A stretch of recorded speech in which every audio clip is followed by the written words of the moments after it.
Hello friends, எல்லாருக்கும் வணக்கம். So நாங்கள் எங்கே போயிட்டுருக்கோம் அப்படின்னு பார்த்தீங்கன்னா, கோல்டு ஷாப்பிங்காக போயிட்டுருக்கோம்.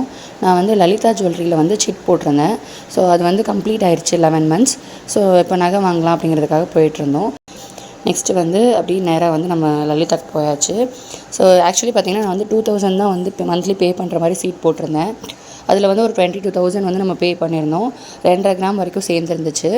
ஸோ எக்ஸ்ட்ராவாக வந்து நம்ம கோல்டு காயின் வந்து ஏற்கனவே நான் டிஜி கோல்டில் வாங்கியிருந்தேன். அதுவும் பாப்பா ஆல்ரெடி போட்டிருந்த 4 கிராம்ஸ் செயினையும் போட்டுட்டு பெரிய செயினாக பாப்பாவுக்கு எடுத்துடலாம் அப்படிங்கிறதான் பிளானு. ஸோ லலிதா ஜுவல்லரி போயாச்சு. ஃபஸ்ட்டு வந்து கோல்டு எஸ்டிமேஷன் வந்து பார்க்க சொல்லியிருந்தாங்க, ஓல்டு கோல்டு எவ்வளோ இருக்குதுன்னு சொல்லிட்டு. ஸோ அதுக்கு தான் வந்து நம்ம வந்திருக்கோம். அவங்க எஸ்டிமேஷன் பார்த்துட்டு ஓகே அப்படின்னா நம்ம வந்து கீழே போய் அந்த கோல்டை வந்து ஹீட் பண்ணிட்டு வரணும். ஸோ அந்த மாதிரி ஹீட் பண்ணி கொடுத்துருவாங்க. நெக்ஸ்ட்டு வந்து ஹீட் பண்ணி முடித்ததுக்கப்புறமா அந்த நம்ம எஸ்டிமேஷன் போட்ட இடத்துல கொடுத்தோம்னா கரெக்டான வேல்யூ வந்து சொல்லிடுவாங்க.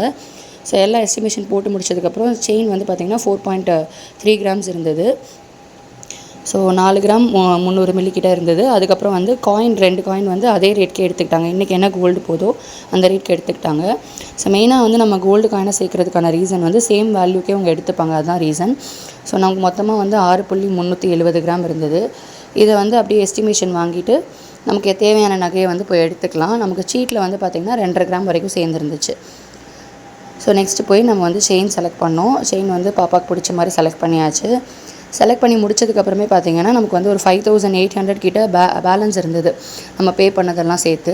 ஸோ அந்த 5000க்கு என்ன பண்ணிட்டோம் அப்படின்னு பார்த்திங்கன்னா, அப்படியே வந்து ஒரு நியூ சீட்டு போட்டுடலாம் அப்படின்னு சொல்லிட்டு மந்த்லி 5000 பே பண்ணுற மாதிரி சீட்டு போட்டு வந்துட்டோம். ஸோ ஃபைனலாக வந்து செயின் வந்து பாப்பாவுக்கு பிடிச்ச மாதிரி வாங்கியாச்சு. ஸோ இதுக்கு வந்து டாலர் என்கிட்ட ஆல்ரெடி இருந்ததுனால நம்ம டாலர் பார்க்கல, அதே போட்டுக்கலாம் அப்படின்னு சொல்லிட்டு விட்டாச்சு. பாப்பா கிட்ட டெலிவரி கொடுத்துட்டாங்க. ஸோ நமக்கு வந்து மெயினாக வந்து சேவிங்ஸ் வந்து ரொம்ப முக்கியம். அதுவும் வந்து கோல்டு சேவிங்ஸ் வந்து இந்த மாதிரி ஸ்கீம் போடும்போது நமக்கு வந்து செய்கூலி சேதாரம்லாம் இல்லாமல் கொடுக்குறாங்க. ஸோ மேக்கிங் சார்ஜஸ்லாம் இல்லை அப்படின்னா உங்களுக்கு வந்து நிறைய மிச்சப்படுத்த முடியும். நெக்ஸ்ட் இந்த சீட்டு போட்டு அந்த இது கொடுக்கறதுக்காக வெயிட் பண்ணிகிட்டு இருந்தோம், கார்டு கொடுக்கறதுக்காக. அதுக்குள்ளே மேடம் வந்து அங்கேருந்து பாப்பா கூட ஃப்ரெண்ட் ஆகிட்டு நல்லா ஜாலியாக வந்து என்ஜாய் பண்ண ஆரம்பிச்சிட்டாங்க. அப்புறம் வீட்டுக்கு வந்தால் பொறுமையாக வந்து அந்த செயின் போட்டு விட்டோம். ஸோ எப்படி இருக்குது அப்படின்னு சொல்லி சொல்லுங்கள். டிசைன் பாப்பாவுக்கு ரொம்ப பிடிச்சிருந்தது. அவள் கொஞ்சம் கன்ஃபியூஸ் ஆகி பார்த்துட்டு இருந்தா, ஏற்கனவே நம்ம செயின் போட்டிருக்கோமே எங்கே காணோம் அப்படின்னு சொல்லிட்டு. அப்புறம் வந்து செயினை நான் போட்டு விட்டுட்டேன். ஸோ நீங்கள் நகைச்சீட்டு எந்த கடையில் போட்டிருக்கீங்க, இந்த மாதிரி நகைச்சீட்டுக்கு வந்து எவ்வளோ மந்த்லி பே பண்ணுறீங்க அப்படிங்கிறதெல்லாம் என்கிட்ட சொல்லுங்கள். நான் வந்து டிஜி கோல்டுலையும் லலிதாவில் வந்து ஸ்கீமும் போட்டிருக்கேன். ஸோ இன்னும் வேறு என்னெல்லாம் சேவிங்ஸ் பண்ணுவீங்க அப்படிங்கிற ஐடியாஸ் இருந்ததுன்னா கமெண்ட் செக்ஷனில் சொல்லுங்கள். நெக்ஸ்ட் வீடியோவில்